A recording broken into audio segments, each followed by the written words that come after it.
Hey guys, welcome back to the channel where I cover missing persons, unsolved cases, crime news, and more. So, I need to do one last video on this whole Carlee crap because it's taking me off. And that's putting it mildly. A couple of my fellow creators who I highly admire have done some amazing lives and videos about this crazy hoax, but I just need to get it off my chest. And I am going to play the presser and kind of go through it with you guys and then do my final thoughts on it. And of course, please do tell me your final thoughts in the comments as well. But with that said, let's get the presser going here. All right, good afternoon and welcome to the Frank and Pam Bearfield Training Center. I'm Captain Keith Sescaleba, that's spelled Keithczeska, with the Hoover Police Department. Joining me at the podium today will be Hoover Mayor Frank Brocato, spelled Brocato, and Hoover Police Chief Nick Durzis, spelled Derzis. You may also hear from Lieutenant Daniel Lowe, spelled Lowe, of the Hoover Police Investigations Division. Mayor Brocato will make a brief opening statement, and then Chief Durzis will read a prepared statement. After Chief's statement is complete, there will be an opportunity to ask a few questions regarding this investigation. Keep in mind that this is still an ongoing investigation, so there may be some questions that we cannot answer. With that, I will turn it over to Mayor Brocato.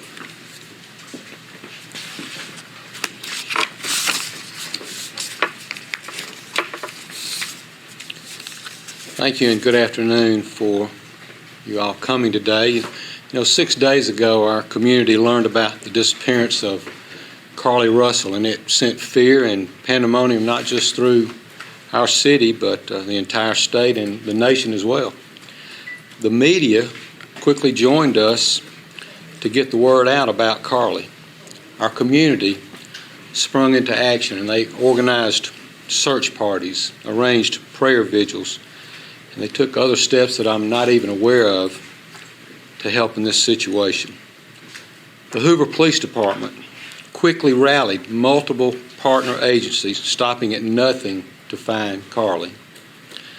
I'd like to take this time to say thank you first to the Hoover Police Department, our partner agencies, our wonderful community, and to all those that aided in some way in connection with this situation.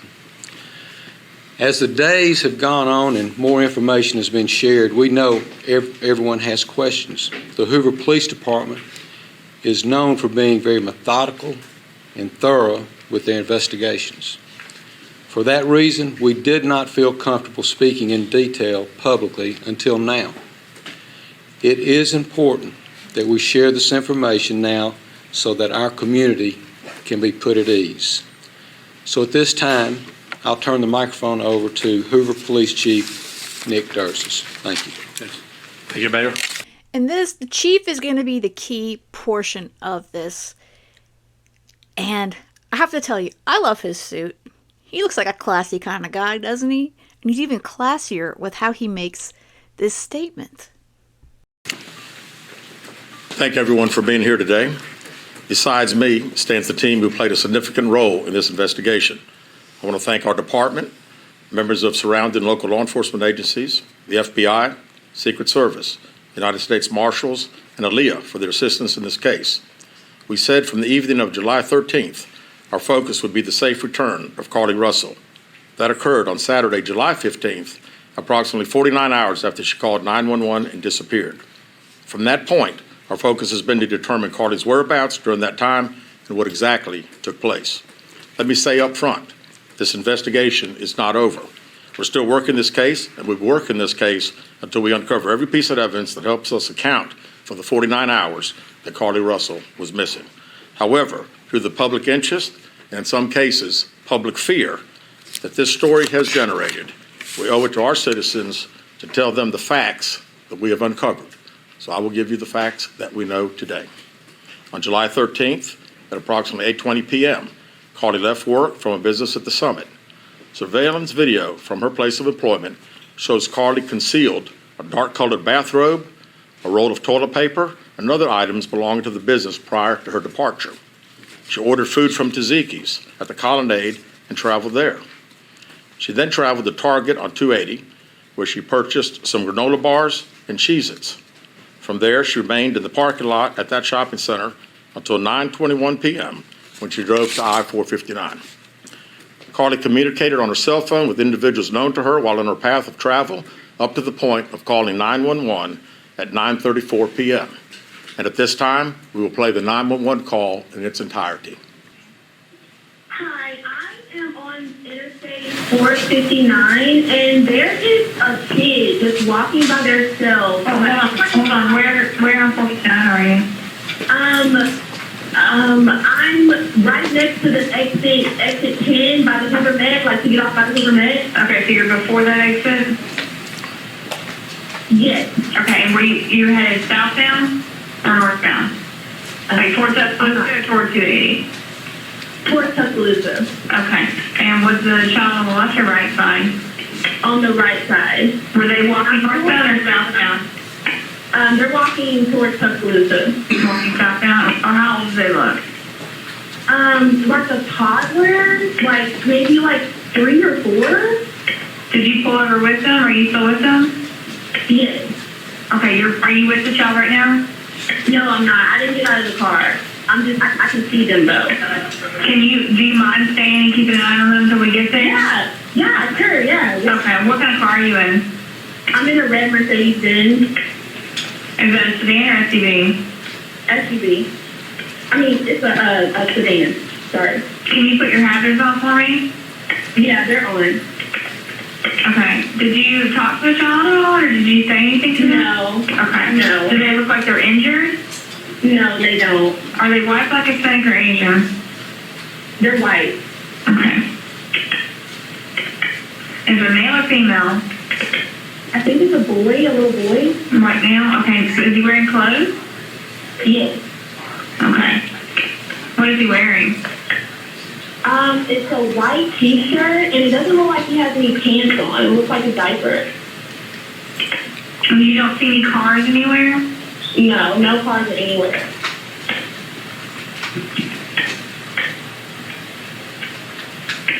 Okay. All right. What's your name? My name is Carlee Rusell. And you don't see any injuries on the child from where you're at, correct? No, but I can't really see them that good. Okay. Try to keep an eye on them for the best that you can, because I don't want you to lose track of them. Okay. All right. And do they have shoes on? No. Shoes? Not that I can see. I can't really see that one. Okay.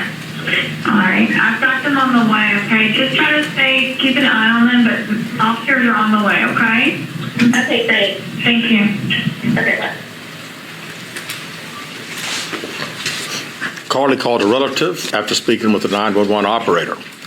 She went missing during that conversation sometime after 9:36 p.m. Traffic camera footage was obtained which depicted this portion of the incident, and that footage was analyzed as part of the investigation in conjunction with the 911 call and cell phone data to accurately determine the time frame. Carlee's 911 call remains the only report of a child on the interstate, despite numerous vehicles passing through the area at that time. No one has called to report that a child is missing, and the Hoover Police Department did not locate any evidence of a small child. That's because there never was a small child. And he's going to give us even more information about why this is such an impossible thing going on here. Walking down the interstate. Data from Carlee's phone, including her Life 360 app, shows that she traveled approximately 600 yards in her vehicle while she was on the phone with 911, stating that she was following a child. 600 yards. That is 6 football fields straight, 600 yards. The Hoover 911 Center received a second call from Carlee's mother. 6 football fields. I don't know of any 3 or 4-year-old toddler that can move that fast. 6 football fields. And that 911 call alone was suspicious to me. Man, Carlee, this whole thing was not looking good. And the more and more that comes out, it is bad, bad, bad. Stating that a relative was on the phone with her when they heard Carlee scream, and then they had an open phone line. Hoover police officers arrived on the scene within 5 minutes of being dispatched, and several other officers arrived shortly. They located Carlee's wig and cell phone in the grass near the vehicle. Her purse was located in the front seat of her vehicle with her Apple Watch in the purse. The food she ordered for tzatziki's was also in the car. The items she purchased from Target, as well as the items taken from her place of employment, were not in the vehicle, nor were they located anywhere around the scene. So she left anything that could track her Apple Watch, her phone, takes off her wig because it makes her less noticeable, and she takes the snacks because, God forbid, you go without snacks. I mean, obviously she made the stop at Target so that she could pick up some munchies. Hoover police deployed all available assets from the point in the search for Carlee. Additional resources were called in to include our own drone unit, crime scene investigators. Numerous detectives responded to the scene. Throughout the day Friday, officers from surrounding local and federal agencies assisted Hoover police in the search for Carlee Rusell. Officers returned to the scene on 459 to conduct a thorough line search for evidence. K-9 teams from the Jefferson County Sheriff's Department responded to check for any sign of Carlee, the child that she claimed to see, and anything else that could be considered evidence in this case. Those searches all turned up empty. Private citizens, including search parties organized by our family, friends, began looking everywhere that they could to find any trace. These searches took place throughout the day Friday and again on Saturday, yielding nothing. At 10:44 p.m. on July 15th, the Hoover 911 center receives a call from Carlee's residence stating that she returned home on foot. In subsequent investigations, detectives obtained surveillance footage of Carlee walking down the sidewalk alone prior to arrival at her residence.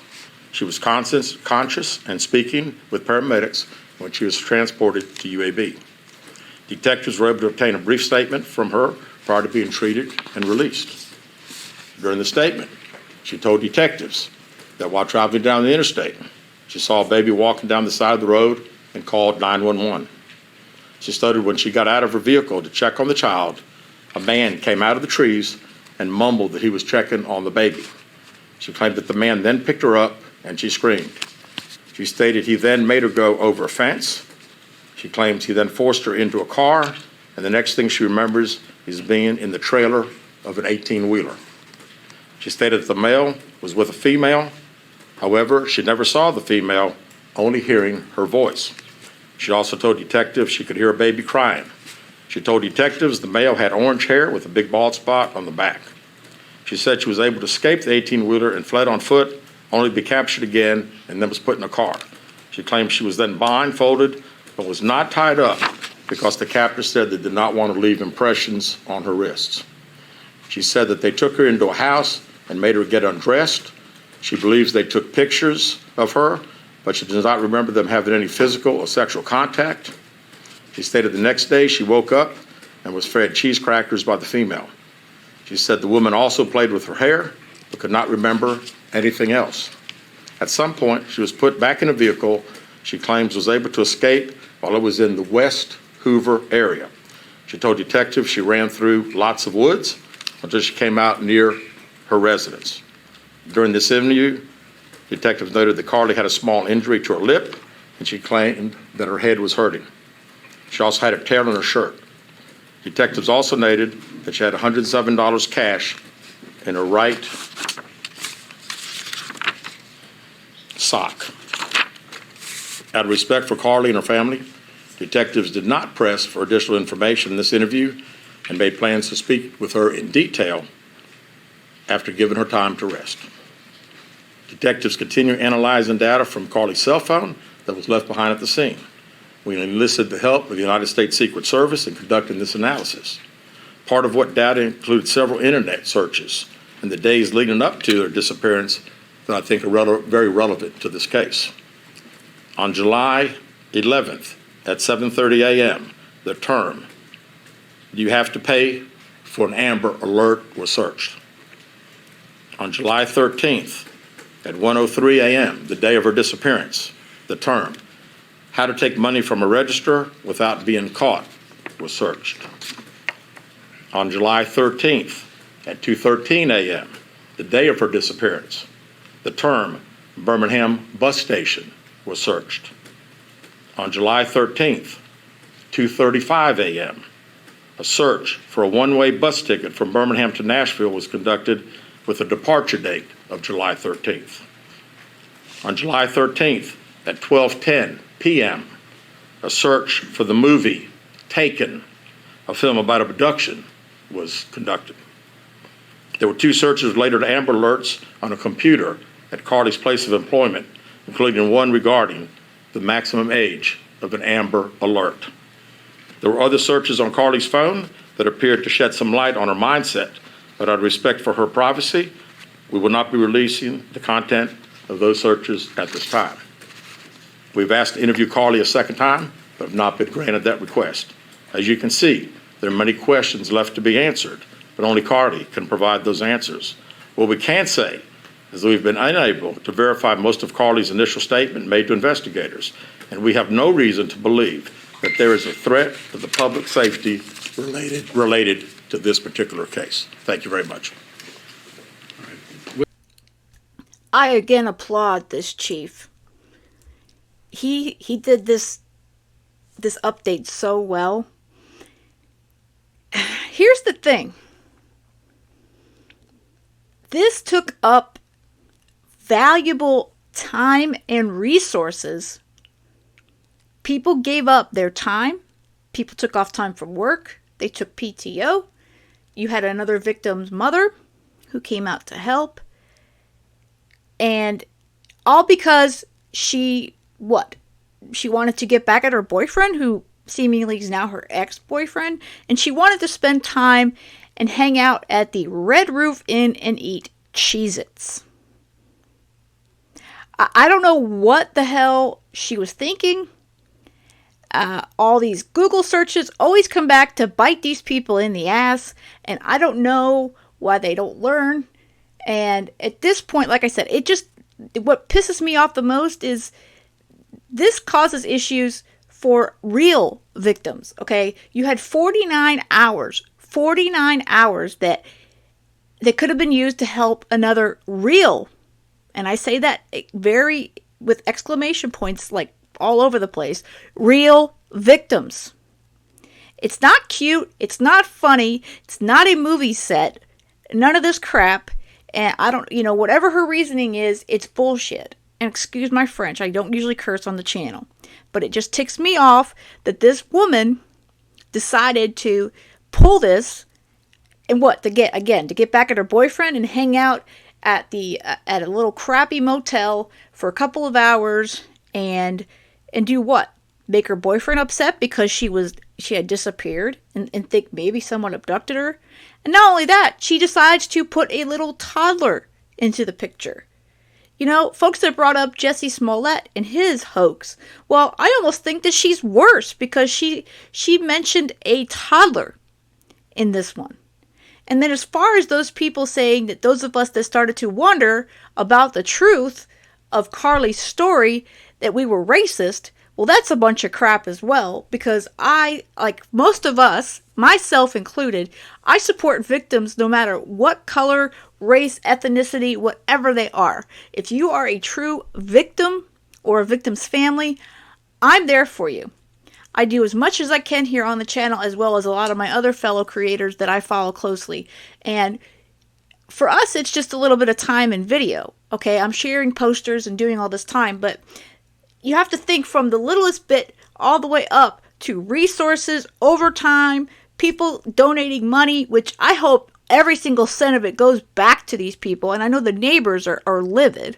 The neighbors near where Carlee's family lives. Everybody gave their time, efforts, concerns, prayers, everything to this woman for what? Because she decided to play a hoax, a bunch of garbage on her boyfriend to make him upset and jealous, or whatever the hell her reasoning was. And it does look like she's stolen from work because they found money in her sock. She Googled again. She Googled how to take money from a register without them knowing. She takes a robe from her work and a toilet paper because I guess she figures she needs to have some toilet paper to wipe her butt.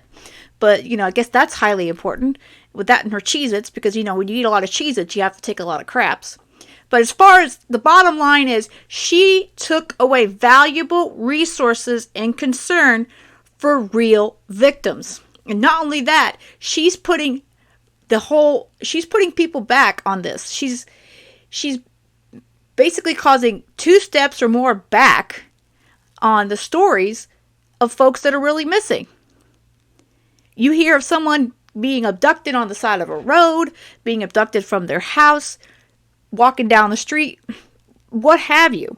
Okay, we all believe those stories. So folks like Carlee, who decide to make up something, really cause the public to wonder what the hell is real anymore.